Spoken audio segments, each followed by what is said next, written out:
This is the famous bush that a lot of Aussies reference and that. So when we talk about going out bush, this is the bush there, and we go out and just have a look at it, wave at it.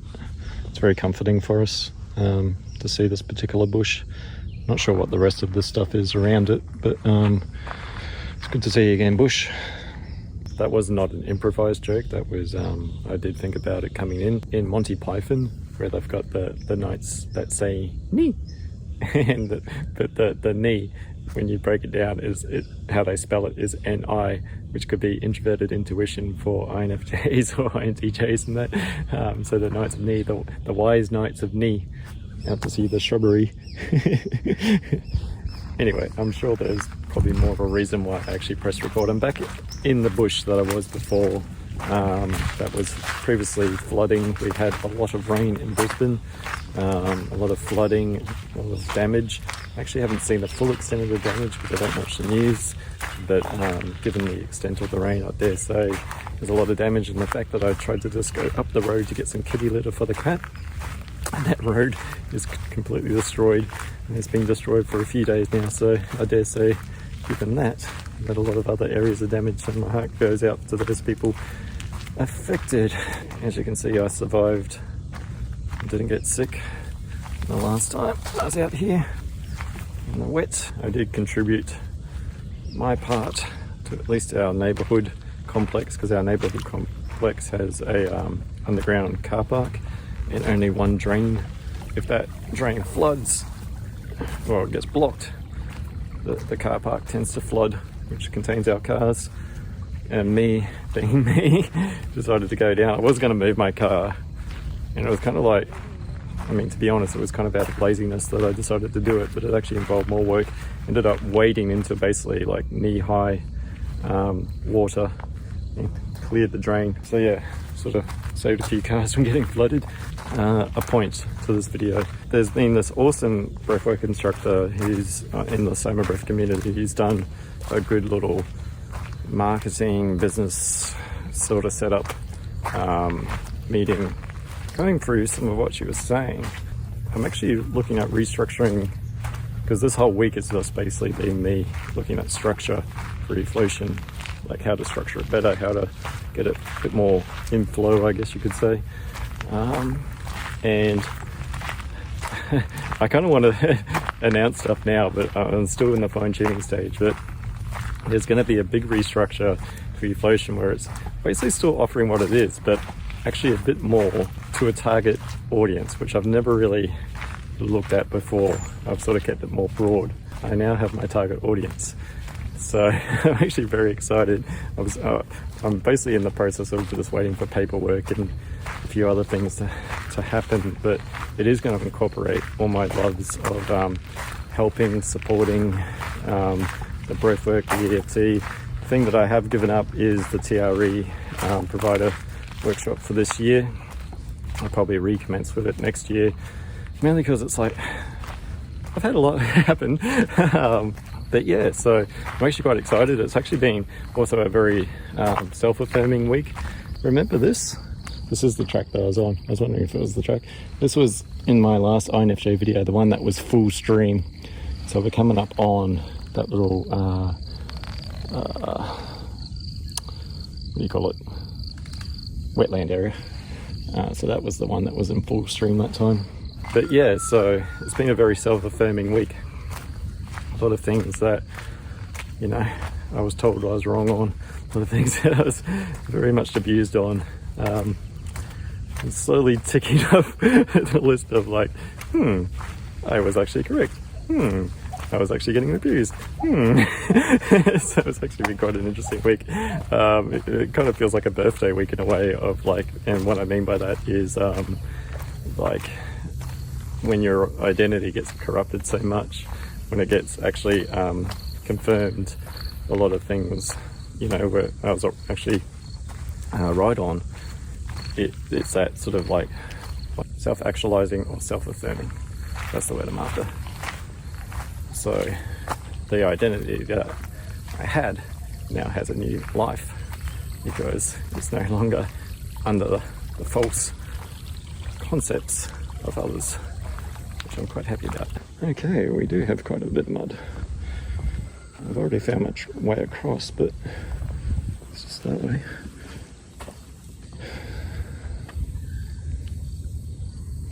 Let's look a bit further ahead, because as soon as I get to there, then that's where.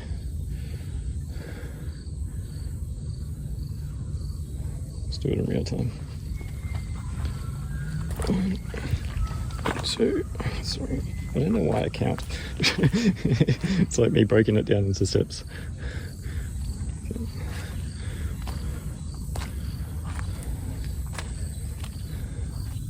Right. So 1. There we go again, counting. I don't know why I count. It's actually quite easy. It's going to be interesting because it's actually quite muddy on both sides.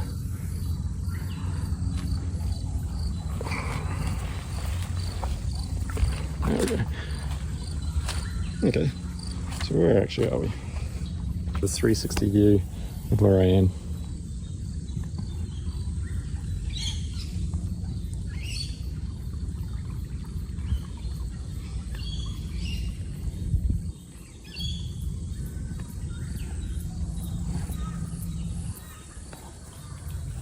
I'm gonna go get lost.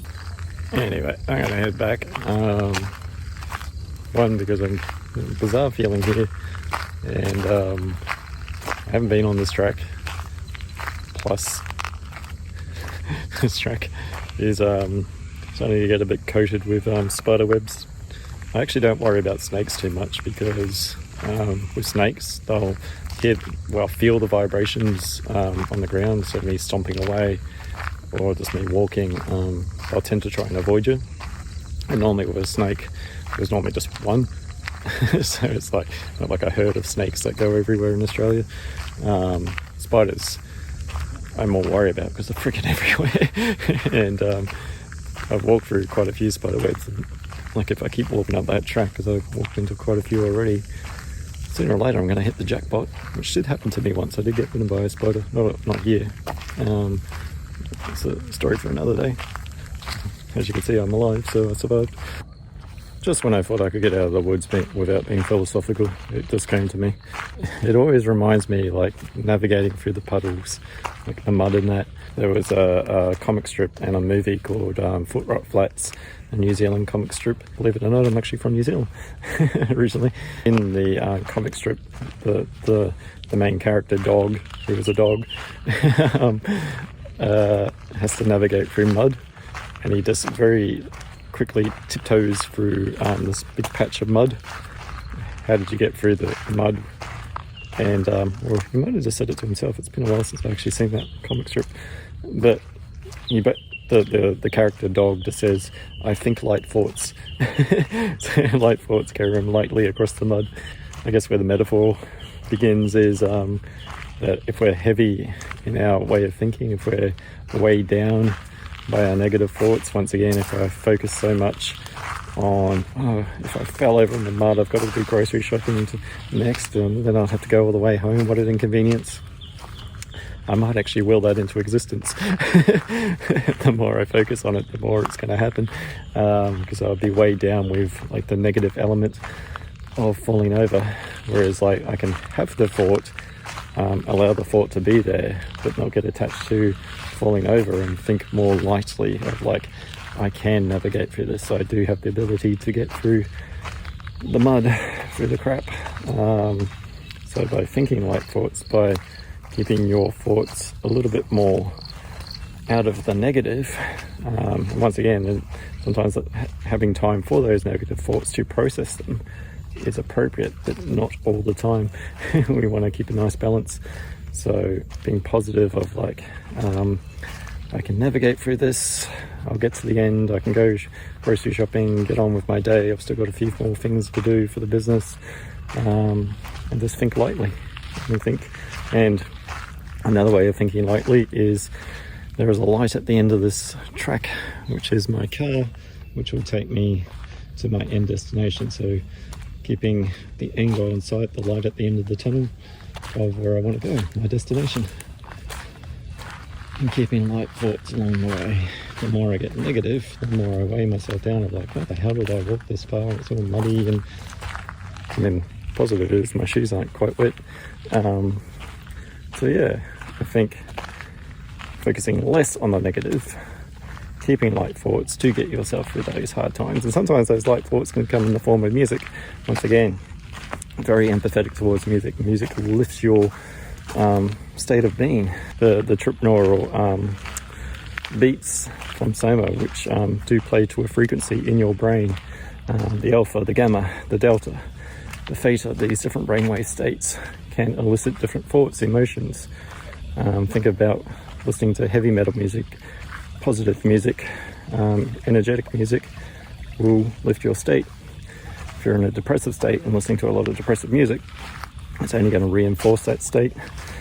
By switching it up, by changing it to a vibrant music or a vibrant isochronic tone, lifts that state. Or it could equally, if you're in a very energetic state and need to calm down a bit, listening to something that's a bit more slower paced, a bit more calming, a bit more chilled music. I know on Spotify there's a whole chilled playlist, a selection of them, and a whole positive vibes list as well. Even Spotify's on the train. So yeah, by keeping light thoughts, you can navigate through the mud. So yeah, anyway, I finally had my philosophical moment in the bush. We actually might be near that bush. Big ironic. Let's see. Yeah, we actually might be. Oh god, that would be so full circle. Where are we? I think we are actually. It was up here somewhere. Oh god, that would be so ironic if it was. I think I was near a fallen tree. Where are you, bush? I need you. It is too, actually. Holy crap. I did not plan that at all. Crap.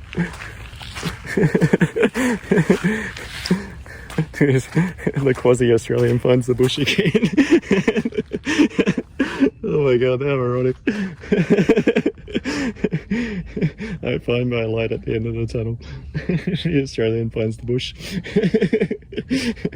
Once again, I have no idea what the rest of this stuff is, but I found my bush. Oh my god. How ironic. Anyway, that's lifted my spirits, that's for sure. I'm probably pushing. Keep on, keep it on.